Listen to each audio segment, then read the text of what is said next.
Viewers আসসালামু আলাইকুম। এই বাংলা বাক্যটা এখন আমরা বুঝে বাংলা থেকে ইংরেজিতে করব। আমার একটি গাড়ি ছিল। এটা যেহেতু অতীতে আমাদের একটা গাড়ি ছিল, এটাকে আমাদেরকে পাস্ট টেন্সে করতে হবে।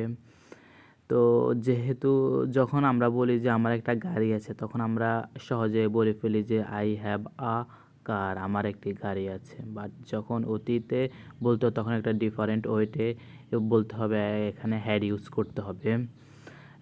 আমরা সবসময় মনে রাখবো যে যদি প্রেজেন্ট টেন্স হয়, কোনো কিছু আসে, সেক্ষেত্রে আমরা আমার মালিকানাধীন কোনো কিছু আসে, সেক্ষেত্রে আমরা হ্যাভ বা হ্যাজ ইউজ করব। আর যদি ছিল আমার মালিকানাধীন, তাহলে আমরা হ্যাড ইউজ করব। তো প্রথমে আমাদেরকে সাবজেক্টটা লিখে নিতে হবে, তারপর হ্যাড, দেন অবজেক্ট। তো বাকি যাই সম্বন্ধে কোনো কিছুই বলা হয়, সে হচ্ছে গিয়ে সাবজেক্ট। আমার যেহেতু রয়েছে, সেজন্য আমরা আই নিতে পারি। আই, তারপর আমাদেরকে হ্যাড নিতে হবে, আই হ্যাড। তারপর হচ্ছে কি আমার ছিল, কি ছিল, একটি গাড়ি। তো একটি গাড়ি ইংরেজি লিখতে পারি আমরা